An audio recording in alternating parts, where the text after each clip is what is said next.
सिफर से उठकर शिखर को छूने वालों में एक नाम महर्षि एवं महाकवि वाल्मीकि का भी आता है। पौराणिक ग्रंथों के अनुसार महर्षि वाल्मीकि का प्रारंभिक जीवन एक लुटेरे के रूप में गुजरा, लेकिन एक दिन उनके साथ ऐसी घटना घटी कि उनके भीतर के खूंखार डाकू के जीवन में आमूल परिवर्तन आया और वह संस्कृत के महान विद्वान आदि कवि बन गए। उन्होंने भगवान श्री राम के जीवन को संस्कृत भाषा में रामायण के रूप में अवतरित किया। नमस्कार दोस्तों, स्वागत है आपको हमारे चैनल एल के मोटिवेशनल पर। मान्यता है कि वाल्मीकि महर्षि कश्यप व अदिति के 9वें पुत्र प्रचेता की संतान थे। अश्विनी मास की पूर्णिमा के दिन प्रचेता की पत्नी चार्षणी ने इन्हें जन्म दिया था। इनका बचपन का नाम रत्नाकर था। बचपन में ही रत्नाकर को भील जाति के कुछ लोग ने चुरा लिए। भीलों के बीच रहते हुए रत्नाकर भी बचपन में ही उनके मुख्य पेशे लूटपाट से संलिप्त हो गए। बड़ा होने पर एक बार रत्नाकर ने राह चलते महर्षि नारद जी को पकड़ लिया।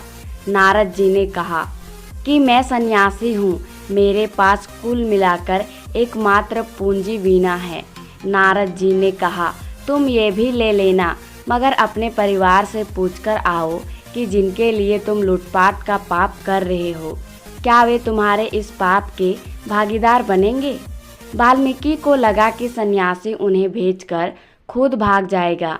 नारद जी उनकी मनसा समझ गए। उन्होंने कहा, तुम मुझे एक पेड़ से बांध कर जा सकते हो। रत्नाकर ने वैसा ही किया। घर पहुंचकर जब रत्नाकर ने अपने पिता से यही प्रश्न किया तो प्रश्नोत्तर में पिता ने क्रोधित होकर कहा, लूटपाट तुम करते हो, इसीलिए तुम अकेले पाप के भागीदार होगे। पिता की बात सुनकर रत्नाकर काफी निराश एवं दुखी हुए। उन्होंने लौटकर नारद जी को स्वतंत्र कर दिया।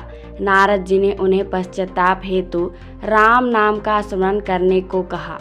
रत्नाकर वन में जाकर राम नाम का जाप करते हुए कठोर तप में लीन हो गए। कहते हैं कि वर्षों तक तपस्या करने से चींटियों ने उनके शरीर पर घर बना लिया था। इसी वजह से उनका नाम रत्नाकर से वाल्मीकि पड़ा। एक बार वाल्मीकि तमसा नदी के तट पर स्नान कर रहे थे। उन्होंने क्रोंच पक्षी के जोड़े को प्रेम क्रीड़ा करते देख लिया। तभी एक निषाद शिकारी ने नर पक्षी का शिकार कर उसे मार दिया। यह देख माता क्रोंच विलाप करने लगी। यह देख वाल्मीकि ने निषाद को क्रोधित नजरों से देखा। उनके मुख से संस्कृत के ये श्लोक निकल गया, माँ निषाद प्रतिष्ठा तो मम स्वास्ति समायत कौचमी मैथुन दे मोधि काम मोहितम। अर्थात, हे निषाद, तूने 2 क्रोंच की हत्या कर क्रोंच युगल को अलग कर दिया, तुझे कभी शांति नहीं मिलेगी। कहते हैं कि वाल्मीकि के मुंह से यह श्लोक सुनकर भगवान ब्रह्मा प्रकट हुए और उन्होंने वाल्मीकि से कहा कि आप भगवान श्री राम के चरित्र को अपने श्लोकों द्वारा व्याख्या कर महाकवि कहलाएंगे। कहते हैं कि वाल्मीकि जी रामायण की सारी घटनाओं का पहले से ही भान था। उदाहरण स्वरूप, रावण की मृत्यु से पूर्व त्रिजटा राक्षसी का स्वप्न में आना, श्री राम द्वारा सीता जी का परित्याग करने के पश्चात वाल्मीकि के आश्रम में लव एवं कुश का पैदा होना इत्यादि। इसीलिए उन्हें भविष्य दृष्टा भी कहा जाता है। बाद में वाल्मीकि ने आश्रम में ही सीता जी को आश्रय दिया। यहीं पर सीता जी ने लव कुश को जन्म दिया। वाल्मीकि जी की शिक्षा से ही लव कुश परम योद्धा बने। इस तरह राम कथा से प्रेरित होकर वाल्मीकि ने संस्कृत के 54,000 श्लोकों से युक्त रामायण की रचना की और महाकवि के रूप में अमर हो गए। वाल्मीकि जी की कथा से इस बात की प्रेरणा मिलती है कि अगर इंसान ठान ले तो पाप का रास्ता छोड़कर पुण्य के रास्ते पर चलना मुश्किल नहीं है।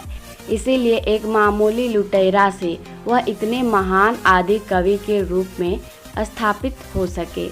आशा करती हूँ दोस्तों आपको ये कहानी पसंद आई होगी। पसंद आए तो लाइक शेयर सब्सक्राइब जरूर कर देना। मिलते हैं और एक ऐसे ही रोचक कहानी के साथ। तब तक के लिए धन्यवाद।